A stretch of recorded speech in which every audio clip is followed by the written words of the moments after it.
What's going on, everybody? My name is Dom with Traklife. I'm sitting here today live from Los Angeles, California, but my guest is all the way in England. Everybody, welcome, SOLA.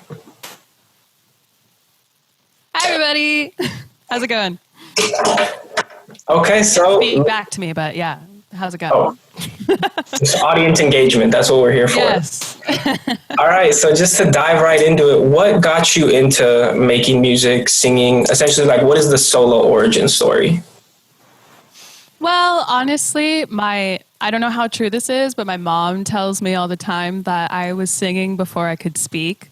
And so I just kind of gravitated toward it naturally. And then my parents realized that I wouldn't shut up. So they put me in like classes and lessons and stuff for it.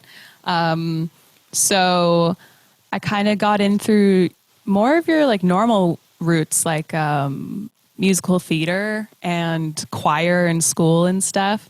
And then I just realized that there wasn't anything else that I wanted to do. And so I just thought, well, might as well just throw all of me into it. And here I am. So was there like a specific moment that you can kind of think back on where it shifted more from like, yeah, like I like doing this to like, I want to try and make a career out of it? Yeah, I mean, I think for me in high school, I actually ran my own music blog.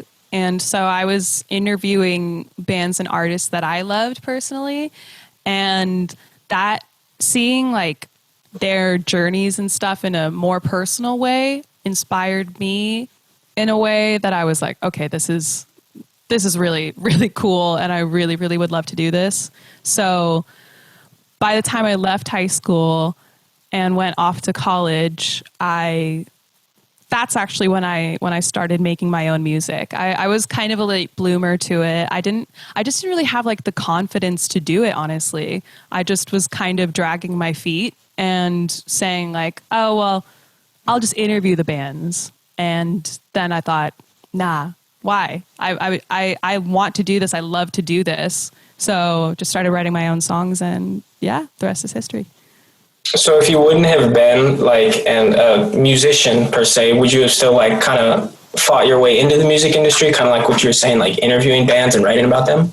Yeah, probably. I'm pretty much like a music obsessed person. So I think there's probably some route that I would have taken in music other than the artist route. But yeah, this one's definitely more fulfilling for me personally. So I much prefer doing this.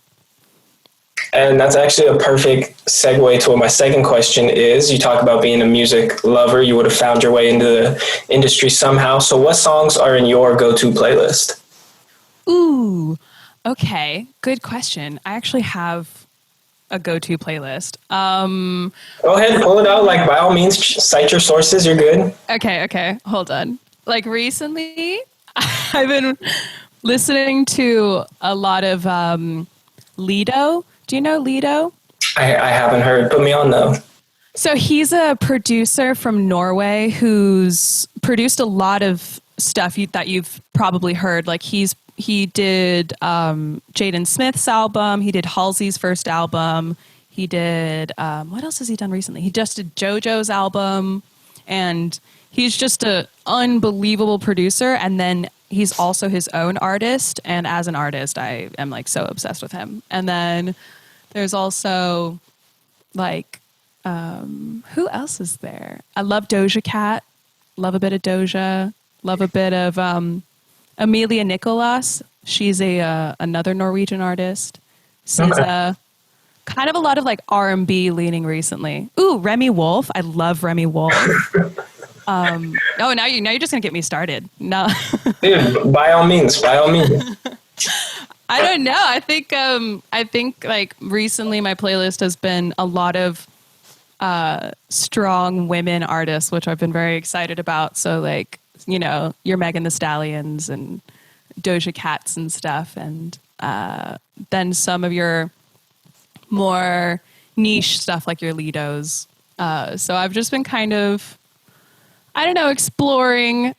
In 2020, you're just indoors, so I've just been going through playlists. Yeah. My go-tos recently a lot of like R&B. Okay. Not recently, I love R&B. I've always loved R&B. Okay. Well, you speak on kind of like listening to a lot of things that are like female empowerment things, and we've seen, particularly in rap, a lot more women on the come up, and I feel like that's something that kind of comes across in your music as well, just the whole theme of female empowerment, particularly in the song you submitted to us, Self-Destructing, I believe it was. Like I was I was listening to that earlier this morning, like in prep for our interview, and it like kind of got me going, and I was like feeling it a little bit. So I feel like the music that you listen to that kind of inspires you, I guess, it definitely like shows out in your music. Sick. I love to hear that. Thanks for that. So what or who would you say like inspires you to create? As cheesy as this sounds, like the relationships in my life really inspire me to create.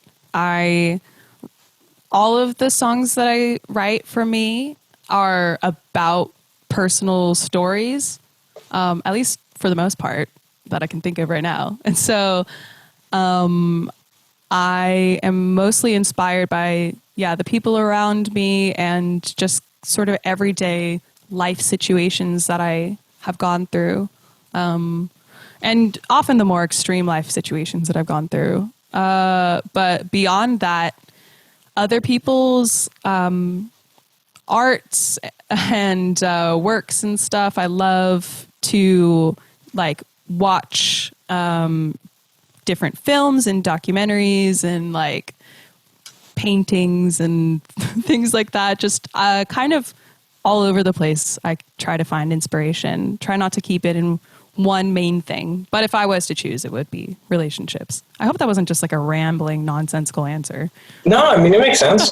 I got it. Okay, cool, great. You kind of just look for inspiration, like wherever you can find it, essentially. You don't want to rely on one thing because like if that runs dry or whatever, you got backups. Yeah. Hopefully. Hopefully. I mean, you never know. Yeah. Hopefully all these other things, like, I don't know, sometimes even just going for a walk can inspire you depending on what you see. It's really all over the place for me, but yeah, mostly my relationships with people. Well, that's a solid starting point, I'd say. It's very natural, very authentic. Yeah. So my mom, I love my mom. Shout out, Mom. Shout out, Mom. Yeah. We'll drop her Instagram tag. Yeah. Mama Sola. So kind of just getting back to your music, what would you say is your favorite song of your own that you've released? Like one where you kind of listen to it and you're like, wow, I can't believe I made that song. Ooh, probably actually my most recent release, Highs and Lows. Like I actually just like it, like as just a song. Like I just like if I sometimes if my boyfriend plays it in the other room and I hear it, I for like a second forget that it's my own song. I'm like, oh yeah, wow, nice. Oh yeah, shit, that's me. Oh great. Yeah. You're like, oh, this is a bop. You pull out the Shazam and everything. Yeah. Exactly. I think that's definitely my favorite. I always like to think that the song that you've just released is your favorite, because or else that'd suck. Yeah, I mean, I don't know. Who knows? There might be some artists out there that kind of put out music and don't really like it, but yeah, I suppose like if you make it, some people just were like, yeah, whatever, I'll just put it out. If you do it for the money, if you're like, this will sound great on the radio, but I hate it. True. I was thinking more just like SoundCloud drops, but that's also probably very true. Yeah. Who knows? Authenticity will keep you alive in music. That's one thing. So, sorry, my connection went. No, you're fine. Kind of just moving things right along. Speaking on your latest single, Highs and Lows, that's what we're here for. Great song. I believe it dropped on November 13th. Yeah. So, fresh out. Tell us a little bit more about like how that whole song came together. Like, what was the writing process like? Well, this one was actually really cool. I went to a songwriting camp in the southwest of England, and it was at that camp that on the first day that the group that I was in wrote highs and lows, and I basically just went into the room and was like, okay, guys, today is my therapy session. So I'm going to tell you all about this, like, shit going on in my brain, and we're going to put it in a song. And, yeah, I hope that you guys can put up with me and all of my, stories that I'm about to roll out to you. And so it was basically, yeah, a little mini therapy session at a songwriting camp. You worked with a couple different like co-writers. Were they also musicians who were helping you write the song, or like? Yeah. So shout out to it's 3 other artists that worked on it with me. So one's a German producer called Ludwig, and then 2 Norwegian artists, one called Luam and one called John Olav. I think he goes by that still. Yeah. And so the 4 of us just like went into a room together and yeah, just put our brains together. It was really fun. I love collaborating. It's like my favorite thing to do in music. That is actually the perfect segue to what my next question is. So who's your dream artist to collaborate with? Like someone where you pick up the phone and it's like, hey, so-and-so wants to meet you at the studio, and you drop the phone. Like you don't know what to do. Who would that person be? Oh my God.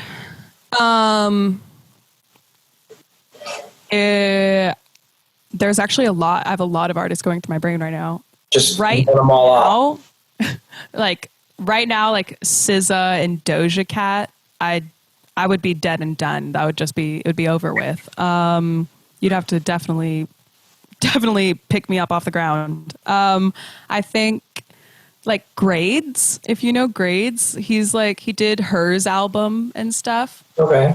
I love him. He's another producer that I would die with, to work with. But yeah, like Flume, maybe.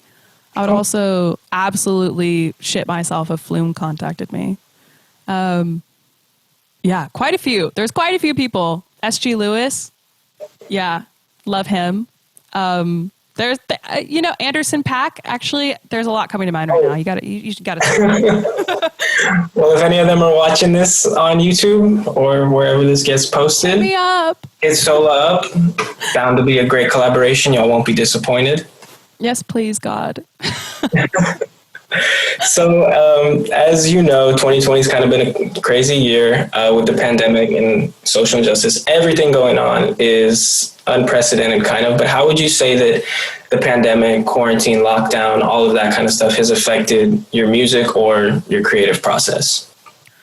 Ooh, it's actually affected it quite a lot because, it's really difficult to get a vibe over Zoom when it comes to like songwriting. So it's not been impossible. I have managed to have some really good sessions over Zoom and come out with some really cool stuff, but it's just it's a lot more difficult. And, I think it goes without saying that it's also really scary. It's also really sad and just really, nerve-wracking for everyone. So I also feel, that there's that sort of human element that it's difficult to come up with songs about like fun things or even like mundane, sad things or whatever when like you feel like the world's on fire. So I have found it to be actually quite hard, but I think that that's part of what makes it so rewarding at the end, is the difficulty. So like, for example, I've been working on a music video in the last couple weeks. And while that's not like music, it's still been hard to come up with like even just little visual ideas, just because again, it's like the same sort of thing. Like also like, should we go outside of our house to do this? No, probably not, because we're in lockdown here. Okay, well, what do we do? So, it's a lot of trial and error, but I've been really grateful for how people have kind of come together in at least in my world. So it's been a double-edged sword, but yeah, it's definitely been difficult. Yeah, and I feel like that's something that we've kind of seen with a lot of artists in 2020. Like they're kind of the same thing that you're saying is like we haven't really seen a lot of like major pop singles that are like just super happy, super like club dance vibe. You know, it's been a lot more like introspective albums. Yeah. I think that we've seen this year, and it's just a direct byproduct of like the isolation. You're kind of forced to live with yourself, I guess. 100%. And exactly what you're saying. I mean, I hadn't thought about that. Like creatively, it's kind of just tough to make something that's like pretty and fun when everything around you is so dark. Yeah. And so, and like, I think it depends on the artist. Like for me, I try to use the dark things in my life to inspire my art. So, you know, hopefully once I've had a little bit more of like if I like once I have more concrete thoughts about what's going on, maybe I'll be able to articulate it into music in a way that I'm more excited about. I'm trying to do that actually right now with the song that I'm trying to write kind of about my experience in quarantine. Excuse me. But it's like, it's still hard. Even when you're like in lockdown, I'm still like, ooh, I don't know. Does that lyric feel right? Is that like the reality of my situation? Yes, but is that what people want to hear? It's hard. Like it's hard finding the balance, but I think every artist is going to have to just figure out what's right for them, and it might take time. I mean, it'll definitely take time. Like to expect us to all know where we stand with everything and how we feel about it as well, when it's not even been a year, and like we're still trying to figure out what even is going on in some places. I don't know. I think it'll take time, but yeah, hopefully, fingers crossed, something comes. Yeah. I mean, I'm sure. I mean, I don't think everything will work out, but I'm sure that there'll be a lot of artists who kind of either take advantage of the feelings like you're speaking on and kind of let it flow, because that's super relatable for everybody. Like, if you make a song or an album about quarantine right now, like I want to say Charlie XCX did, and it was raw, it was real, and everybody could kind of just be like, yeah, we're all in this same boat. But so I'm sorry, I'm getting messed up here. Okay. It's okay. So kind of speaking on, you know, people's feelings, people's emotions during this time, what do you want people to hear or think or feel when they hear your music? Like when you put out a song, do you think like, oh, I want the listener to like take this from it? Well, I think for me, like, I really want people to connect with it however they connect with it.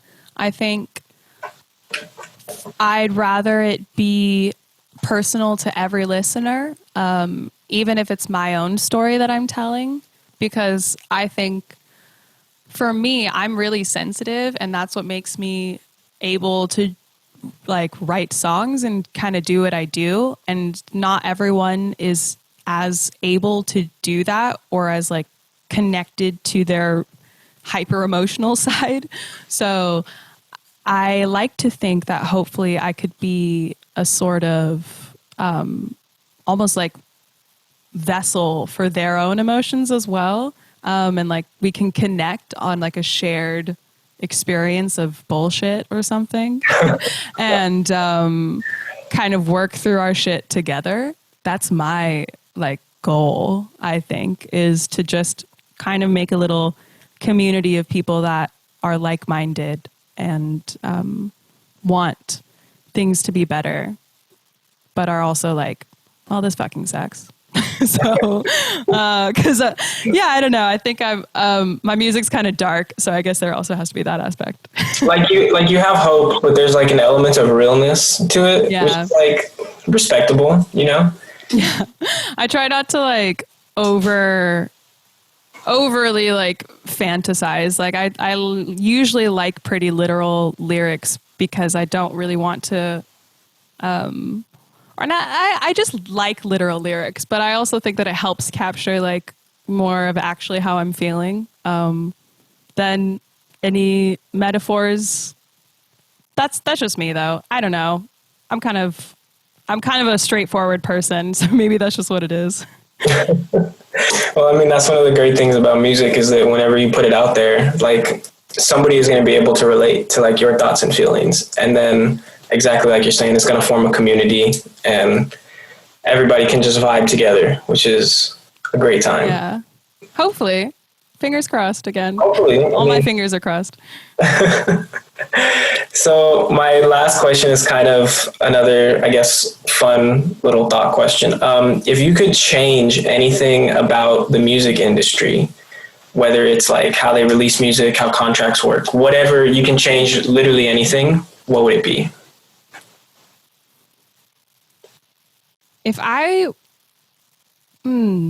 I'd say I'd rather it be more about the music, because I often find that like sometimes, you know, a label will put all of their money behind like one song or like one artist, and a lot of people don't like that song or don't like that artist, but they feel like they have to because the artist or song is just ubiquitous and like they just can't avoid it. It's like in CVS and Safeway and Whole Foods and like yada, yada, yada, you know? So you just kind of get used to it and then you like it. I wish that wasn't there. I wish that like we could just as a whole like what we like and not be spoon-fed music by very rich people. But, you know, you can't take the money out of music, I suppose, because it is a business at the end of the day. So that's probably my biggest thing. I'd rather just be more about the music. As vague as that sounds, I hope you understand what I mean. I get it. I'm sure the people at home will get it too. I hope so. I hope you all understand what I'm saying. You know, it's nighttime here. You can probably tell. I'm really tired. I hope I've made sense. If they have questions, we'll just direct them to DMs somewhere. Yeah. I'm sure you guys have questions about what the fuck I was just talking about. So DM me at I am SOLA Music.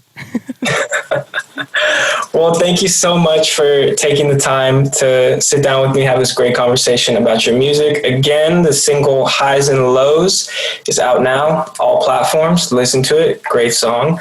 But before I let you go, just tell the people what's going on in your life, what you're working on, if anything, if we can expect any incoming drops. Yeah. So I have a music video coming very, very, very soon for Highs and Lows. And then after that, I'm coming back in the new year with another single.